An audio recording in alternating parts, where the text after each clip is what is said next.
एक बार माता पार्वती भगवान शिव से कहती है, हे प्रभु, बेटे की पिता से पहले मृत्यु क्यों हो जाती है?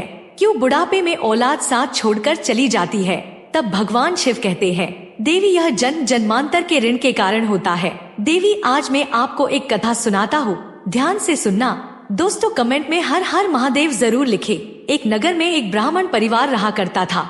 उस परिवार में पंडित रामकिशन, उसकी पत्नी और उसका एक पुत्र रहते थे। पंडित रामकिशन अपना जीवन यापन जजमानों से मिली दान दक्षिणा से ही करते थे। कुछ समय बाद उसकी पत्नी का देहांत हो गया था। अब रामकिशन पूरी तरह से टूट चुका था। धीरे धीरे उसने खुद को संभाला। अब रामकिशन का बेटा राधेश्याम 10 वर्ष का हो गया था। पंडित रामकिशन अपने बेटे को भी कर्मकांड, हवन, पूजा विधि के अलावा हस्तरेखा, भाग्य रेखा और अंक ज्योतिषी की शिक्षा देता रहता था। और कुछ समय के बाद उसका बेटा पारंगत हो गया था और अब वह अपने बेटे को भी साथ काम पर ले जाने लगा। अब पंडित रामकिशन जी का जीवन अच्छे से बीत रहा था, लेकिन विधि के विधान को कुछ और ही मंजूर था। कुछ समय के बाद पंडित रामकिशन की तबीयत खराब हो जाती है। धीरे धीरे उसका मानसिक संतुलन बिगड़ जाता है। अब पंडित राधेश्याम ही अपने पिता की सेवा करता और घर का सारा काम करता। एक दिन राधेश्याम के पिता पंडित रामकिशन का बीमारी के चलते निधन हो जाता है। अब पंडित राधेश्याम के ऊपर से पिता का साया भी उठ जाता है। अब राधेश्याम पूरी तरह से टूट चुका था, लेकिन पड़ोसियों ने पंडित राधेश्याम को समझाने में कोई कसर नहीं छोड़ी। धीरे धीरे पंडित राधेश्याम अपने दुख को भूलने लगा और अपने काम पर ध्यान देने लगा। सुबह खाना बनाकर खाता, फिर काम पर चला जाता। कुछ समय बाद मोहल्ले वालों ने पंडित राधेश्याम की हालत पर तरस खाकर एक गरीब ब्राह्मण कन्या से उसकी शादी करवा दी। अब राधेश्याम खुश था। सुबह शाम बना हुआ खाना मिलता। उसकी पत्नी का नाम कजरी था। कजरी गरीब घर की जरूर थी, लेकिन वह गृह कार्य में दक्ष होने के साथ साथ सामाजिक प्रवृत्ति की थी। अब राधेश्याम का जीवन अच्छे से कट रहा था। कुछ समय के बाद कजरी गर्भवती हुई। जब कजरी का प्रसव समय आया तो राधेश्याम अपने पड़ोस की एक दाई माँ को ले आया। उस समय पर कजरी ने एक सुंदर लड़के को जन्म दिया। राधेश्याम ने एक नए कपड़े में उसे लपेट लिया और घर से निकल पड़ा। गंगा पर पहुंचकर राधेश्याम ने उस बच्चे को अपने दोनों हाथों में लेकर गंगा में 3 डुबकी लगाई। फिर राधेश्याम ने उसके सीधे कान में कोई मंत्र पढ़कर फूंक मारी और लड़के से राधेश्याम की बात होने लगी। राधेश्याम ने उसे बच्चे से पूछा, बताओ, आप मेरे कर्जदार हो या आपका मैं कर्जदार हूँ, और मैं कितना हूँ? बच्चे ने कहा, मेरे 50 रुपए आपके ऊपर है, आपने दिए नहीं थे। आपके बच्चों ने भी आपका कर्ज नहीं चुकाया था। इतना सुनकर पंडित राधेश्याम ने उसे 50 रुपए दिए और बोला, आपका और मेरा हिसाब चुकता हुआ? तब बच्चे ने कहा, हाँ, हिसाब पूरा हुआ। यह बात सुनकर राधेश्याम ने फिर कोई मंत्र पढ़ा और उसके उल्टे कान में फूंक मारी और उसे गंगा में प्रवाहित करके अपने घर चलाया। घर आकर कजरी को यह कहकर समझा दिया था कि उसका मेरे ऊपर कर्ज था, मैं उसे चुकता करके उसे वापस भेज दिया है। मैं अगर ऐसा नहीं करता तो वह पता नहीं कब हमारे यहाँ से चला जाता और उस समय हमें बहुत दुख होता। कजरी अपने पति राधेश्याम की बातों से पूर्णतया संतुष्ट थी। जब कजरी दोबारा से गर्भवती हुई और इस समय पर एक सुंदर से पुत्र को जन्म दिया तो राधेश्याम ने उसके साथ भी वही करना शुरू किया। बच्चों को एक सफेद कपड़े में लेकर चल पड़ा। गंगा के घाट पहुंचकर गंगा में चला गया और बच्चे को गंगाजल में 3 डुबकी लगाई, उसके सीधे कान में फूंक मारी और जब बच्चे से बात की और पूछा, हाँ भाई, हम गंगा मैया के अंदर है, मुझे बताओ कि मैं तुम्हारा कर्जदार हूँ या आप मेरे कर्जदार हो, और कितने हो? तो बच्चे ने कहा, आपका मेरे ऊपर 100 रुपए का कर्ज बकाया है। अब राधेश्याम ने उससे कहा, देखो भाई, हम गंगा जी में खड़े हैं और वचन देते हैं कि हम अपने कर्ज से तुम्हें मुक्त करते हैं, और कहता है सब हिसाब बराबर। उसने कहा, ठीक है। बच्चे ने कहा, जब आप वचन दे रहे हैं तो ठीक है। इतना सुनकर राधेश्याम ने उसके उल्टे कान में फूंक मारी और बच्चे को पूर्व अवस्था में उसे गंगा जी में ही प्रवित कर दिया। यह सब करके वापस अपने घर पहुंचा और पत्नी कजरी से बोला, मुझे खाली हाथ देख बच्चे के बारे में जानने की आपकी इच्छा तो होगी, तो सुनो, हमारा उसके ऊपर 100 रुपए का कर्ज था, तो हमने उसे गंगा पर वचन दे दिया और उसे ऋण मुक्त कर दिया। हम नहीं चाहते थे आगे चलकर वह हमें तड़पा कर जाए। कजरी ने पूछा, ऐसा कैसे? राधेश्याम कहने लगा, जब से तुम मेरे घर में आई हो तुमने देखा ही है कि पंडिताई करके जो भी कुछ मिलता है उसे बचत नाम मात्र भी होती है, पर होती तो है, तो वह हमारे 100 रुपए जल्दी ही चुक जाते और वो हमें रुला कर चला जाता। हम आजीवन इस दुख में जीते रहते, इसलिए हमने उसे कर्ज मुक्त कर उसे भेज दिया, और अभी तो मोह भी नहीं था तो दुख कैसा? राधेश्याम की बातों को सुनकर कजरी चुप हो गई। उसके पास उसे समय कोई और विकल्प नहीं था। फिर भी कजरी को दुख बहुत था।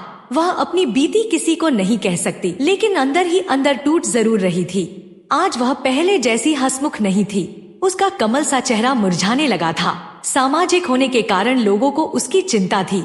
एक दिन एक बुढ़िया ने, जो उसकी पड़ोसन थी, उसने उसके दुख का कारण जानना चाहा। कजरी उस बुढ़िया को बहुत मानती थी, इसलिए उसके आग्रह को ठुकरा ना सकी और अपनी बीती सब उसे बताई। बुढ़िया कहने लगी, देखो कजू, उस मोहल्ले की सभी औरतें कजरी को कजू कहकर बुलाती थी। यह नाम उसे राधेश्याम ने भी दे रखा था। वह कहने लगी, देखो कजू, हमारा राजा बहुत दयालु है और वह सभी की सुनता है। कल तो मेरे साथ चलना और राजा को सब बताना।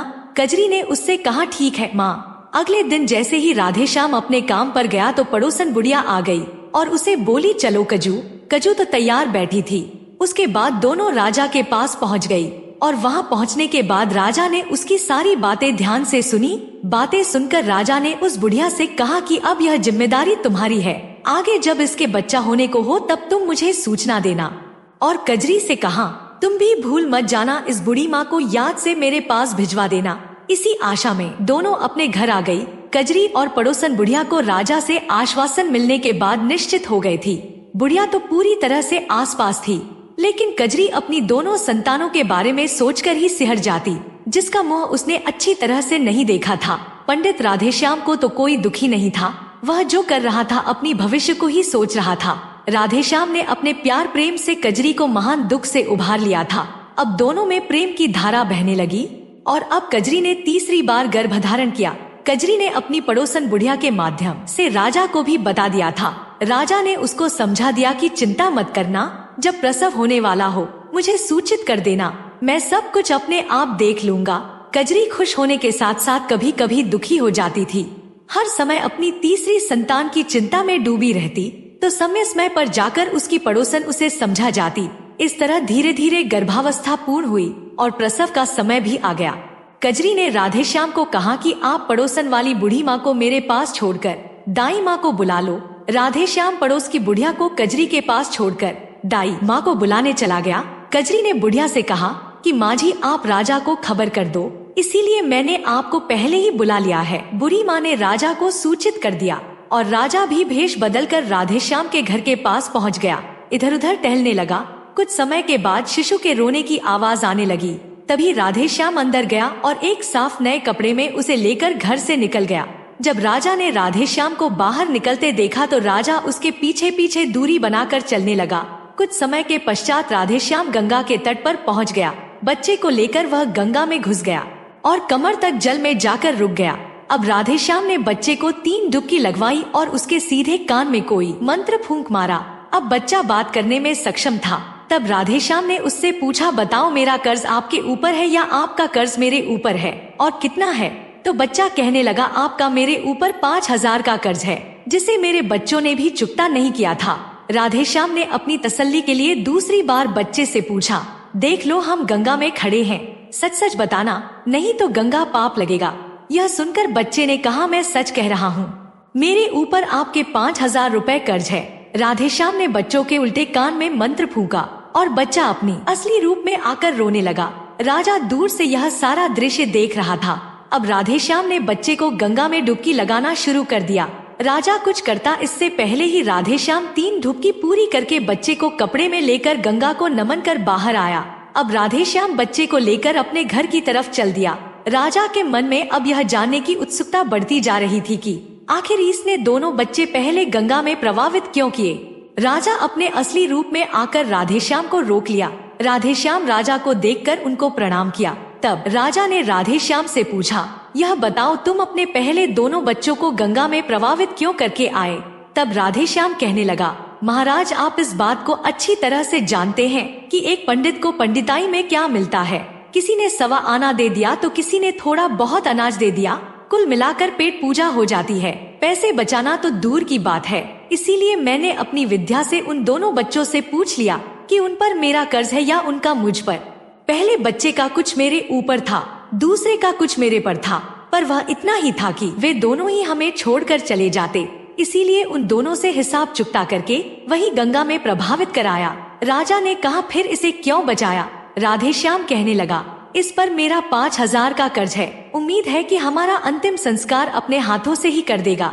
राजा को राधेश्याम की बातें सुनकर आश्चर्य हुआ, साथ ही यह जानकर तसल्ली भी हुई कि जैसे भी सही कजरी को अपना बच्चा तो मिल गया। राधेश्याम बच्चे को लेकर घर पहुंचा। यह देखकर कजरी मन ही मन राजा साहब को धन्यवाद करने लगी। लेकिन जब राधेश्याम ने कहा कि यह लो, यह हमारा पूरा जीवन काट देगा और हमारा अंतिम संस्कार भी कर देगा। अब राधेश्याम के घर में खुशियां मनाई जाने लगी। राधेश्याम ने अपनी समर्थ के अनुसार एक प्रतिभोज की भी व्यवस्था की। राधेश्याम ने उसका नामकरण स्वयं किया। जन्म ग्रहण नक्षत्र के हिसाब से उसके नाम का प्रथम अक्षर च था। अब बच्चे का नाम चंद्रशेखर रखा गया। मेष राशि और अश्वनीय नक्षत्र में जन्मे इस जातक की कुंडली बहुत ही भाग्यशाली थी।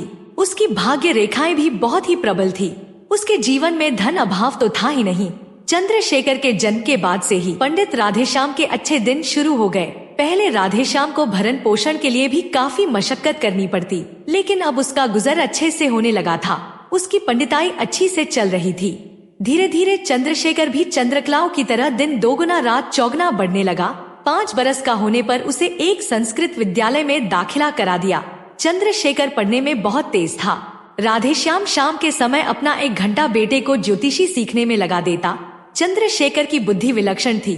उसे जो मंत्र बताए जाते हैं उसे कंठस्थ कर लेता था। अपने पिता से 14 वर्ष की उम्र में ही ज्योतिषी में भी पूरी दक्षता प्राप्त कर ली थी।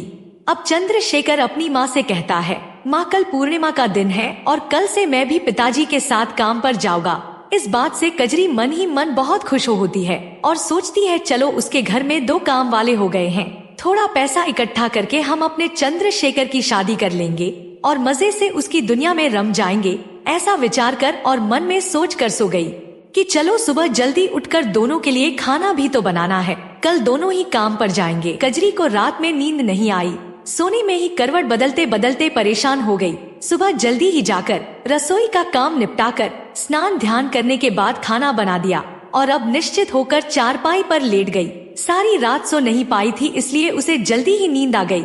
सुबह राधेश्याम जब अपने समय पर उठे तो उन्होंने देखा श्रीमती जी सो रही है। सबसे पहले उसी जगा कर पूछा, अरे भाग्यवान, तबीयत तो तुम्हारी ठीक है? कहते हुए उसके माथे को छू कर देखा। तब तक कजरी ने उससे कहा कि मेरी तबीयत बिल्कुल ठीक है, थोड़ा जल्दी उठ गई थी तो काम धाम करके मैं लेट गई और नींद आ गई। आप अपने नित्य काम करो, खाना तैयार है। इतने में चंद्रशेखर भी जाग गया और नित्य कर्म करने लगा। दोनों पिता पुत्र तैयार होकर आ गए। कजरी दोनों के आसन लगाकर उन्हें खाना परोसने लगी।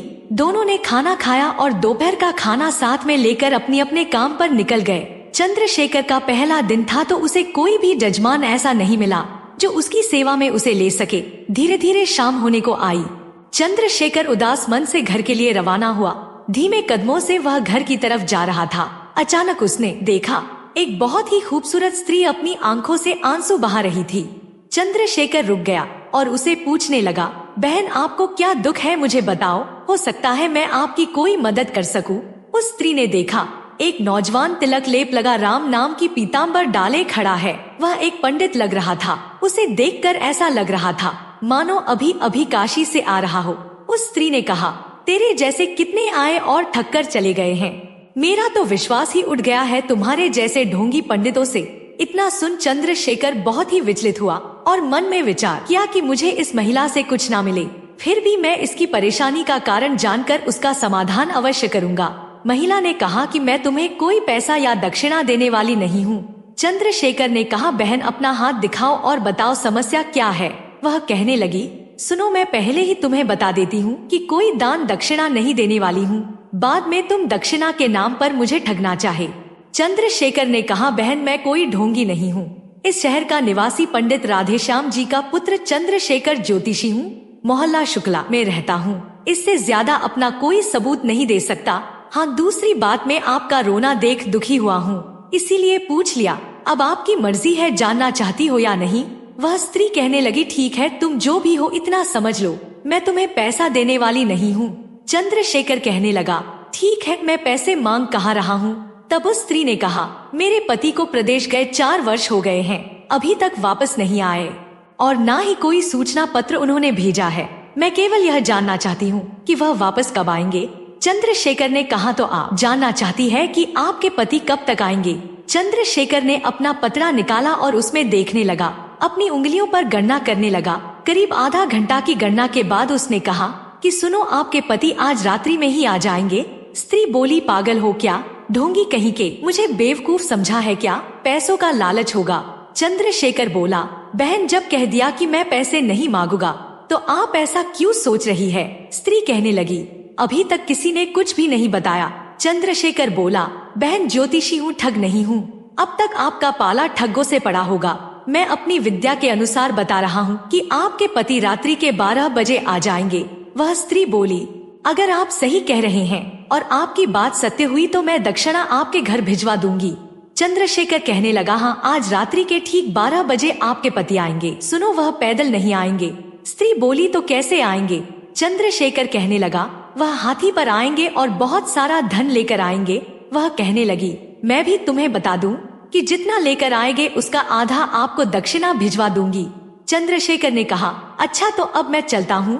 स्त्री कहने लगी, ठीक है। चंद्रशेखर वहाँ से अपने घर के लिए निकल पड़ा। रास्ते में सोचता जा रहा था, पहले दिन बुनी तो नहीं हुई, उधार ही हुआ। यही मन में सोचते हुए वह घर पहुँचा। दरवाजे पर दस्तक सुनकर उसकी माँ कजरी मन ही मन सोचने लगी कि पंडित जी तो कब के आ गए, मेरे लाडला इतना लेट आया है, कमाई भी अच्छी करके आया होगा। यह सोचते हुए उसने दरवाजा खोला। चंद्रशेखर अंदर आया। कजरी ने गुनगुना पानी लाकर उसे दिया और कहने लगी, बेटा हाथ धोकर खाना खा लो, आपके पिताजी भी आपका इंतजार कर रहे हैं। चंद्रशेखर ने कहा, अच्छा मैं अभी हाथ धोकर आता हूँ। कजरी ने दोनों बाप बेटे के लिए आसन लगा दिया और दोनों बाप बेटे को खाना परोसा। तभी कजरी ने पूछा, बेटे कैसा रहा तेरा आज का दिन? चंद्रशेखर कहने लगा, माँ बोनी तो हुई पर वह भी उधार में हुई है। माँ बोली, तभी तो कहती हूँ अभी खेल कूद ले, अभी तो तेरे पिताजी कमा ही रहे हैं, पर तूने जिद कर ली और सारा दिन ऐसे ही भटकता रहा और उधार किया, उसका क्या पता आएगा या नहीं। इन्हीं बातों के चलते खाना हो गया और कजरी ने अपनी थाली ली और भोजन करने बैठ गई। उधर वह स्त्री पति के आने की बात सुनकर खुश हो रही थी। उसने अपने पति के लिए 8 प्रकार के व्यंजन तैयार कर लिए और अपने बिस्तर पर आकर पति का इंतजार करने लगी। तभी घड़ी की घंटी बजने लगी। वह स्त्री उसे गिनना शुरू कर दिया। कहने लगी, अरे अभी तो 9 बजे हैं, अभी तो 3 घंटे बाकी है। वह सोच रही थी कि कहीं वह ज्योतिषी ढोंगी तो नहीं था। फिर खुद ही जवाब दे देती, नहीं नहीं, वह ढोंगी नहीं था, उसने कोई पैसा भी नहीं लिया, फिर वह झूठ क्यों बोलेगा। कभी मन में विचार करती, कहीं ऐसा तो नहीं कि वह कोई बदमाश हो और रात के अंधेरे में ठीक 12 बजे मुझे लूटने आ जाए। इन्हीं विचारों में घड़ी के घंटे की 1 घंटी बज गई और वह बोली, अभी तो 10 बजे हैं। यह सर्दी की रात भी न जाने इतनी लंबी क्यों हो जाती है। उठकर खड़ी हुई और पानी पीकर अपना गला तर कर लिया। सर्दी में भी उसका गला फालतू की बातें सोचने में सूख रहा था। पानी पीकर बालकनी में चहलकदमी करने लगी। फिर वह वापस पलंग पर जाकर लेट गई और कहने लगी, इंतजार की घड़ियां कितनी लंबी हो गई है। इस बार वह सोच रही थी कि यदि वास्तव में वह ज्योतिषी है तो उसकी बात सही होगी। पहले अपनी पति को उसके घर भेजकर कमाए हुए धन का आधा हिस्सा उसे दक्षिणा में दूंगी। यही सोचकर उसे नींद आने लगी और वह सो गई। जब उसकी नींद खुली तो परेशान हो गई। फिर बाहर बालकनी में आई, लेकिन ठंडा मौसम देखकर अंदर चली गई और वह पलंग पर बैठे ही थी कि घड़ी की घंटी बजी। वह गिनने लगी जिसमें 11 बजी और तभी उसकी डोर बेल बजी। वह सोचने लगी कि पता नहीं कौन है, पहले पूछ लेती हूँ। उसने कहा, कौन हो, जवाब दो। तो बाहर से जवाब आया, मूर्ति, तुम्हारा पति मूर्ति हूँ। उसने बोला, बताओ कितने बजे हैं। मूर्ति ने कहा, 12 बजे हैं भाग्यवान, तूने 11 तो गिन लिया, मैंने 12 बजाने वाली घंटी पर दरवाजे की घंटी बजा दी। स्त्री ने कहा, वह तो ठीक है, आप यह बताइए कि आपकी सवारी क्या है। मूर्ति कहने लगा, अरे भाग्यवान, सर्दी है, दरवाजा खोलो, मैं हाथी पर सवार हूँ। स्त्री कहने लगी, तो अभी दरवाजा नहीं खुलेगा, मेरी बात सुनो। मूर्ति ने कहा, बताओ, अब तुम्हारी ही तो सुननी है। उसने कहा, पंडित राधेश्याम को जानते हो? मूर्ति ने कहा, हाँ, हमारे पुराने पंडित है। स्त्री ने कहा, पहले उनके घर जाओ और आप जो भी कमा कर लाए हो उसका ठीक आधा उनको देकर आओ और उन्हें कहना कि यह उनके बेटे चंद्रशेखर की दक्षिणा है जो मेरी बीवी ने उधार कर दी थी। फिर मूर्ति ने कहा, ठीक है बाबा, कहकर वह चल दिया। राधेश्याम के घर जाकर आवाज लगाई, तब वहाँ कजरी ने दरवाजा खोला और कहने लगी, किससे काम है, सुबह आ जाना। तो मूर्ति ने कहा, आपके बेटे की दक्षिणा उधार थी, वह ले लो, कोई थाली या परात ले आओ। कजरी थाली लेकर आई। उसने उसे एक थाली मुद्रा दी और कहा कि यह दक्षिणा उसकी पत्नी ने उधार करी थी। कजरी ने अपनी जिंदगी में इतनी मुद्रा कभी देखी नहीं थी। थाली को ढककर वह अंदर रखती है और मन ही मन सोचने लगी, पंडित जी तो बस ऐसे ही हैं। मेरी बेटे ने एक ही दिन में घर भर दिया है। अपने बेटे पर घमंड करके वह सो गई, यह सोचकर कि सुबह आराम से उठूंगी। सुबह पंडित राधेश्याम अपनी नित्य नियम पर उठकर आए और देखने लगे पंडिताइन अभी तक सो रही है। उन्होंने कहा, आज उठना नहीं है क्या? काम वाम नहीं करना क्या? बस फिर क्या था? पंडिताइन के तेवर चढ़ गए और बोली, बहुत ज्यादा काम के आते हो। मेरा बेटा कल पहली बार गया था और एक ही दिन में इतना कमाया कि जीवन भर बैठकर खा सकते हैं। पंडित ने कजरी की बातों को सुनकर कहा, कितना कमा कर लाया है? तब पंडिताई थाली लेकर आई जो मुद्रा से भरी हुई थी। उसे देख पंडित वही बैठ गया और बोला, मेरी विद्या सही थी, जाओ चंद्रशेखर को देखो। दोनों पति पत्नी चंद्रशेखर के कमरे में गए और चंद्रशेखर को आवाज लगाई, पर चंद्रशेखर नहीं उठा। तब पंडिताई ने पूछा, क्या हुआ मेरे बेटे को? राधेश्याम की आंखें नम हो गई। उसने अपने आप को संभाला और कहा, हमारे बेटे ने अपने पूर्व जन्म का कर्ज उतार दिया है, अब उसे इस जन्म से मोक्ष मिल गया है। इतना सुन कजरी जोर जोर से रोने लगी। वह तो अपना पुनर्जन्म का कर्ज उतार कर जा चुका था। तो दोस्तों, आपको यह वीडियो कैसी लगी कमेंट जरूर करना। अगर आपको यह वीडियो पसंद आई हो तो लाइक और चैनल को सब्सक्राइब जरूर करना।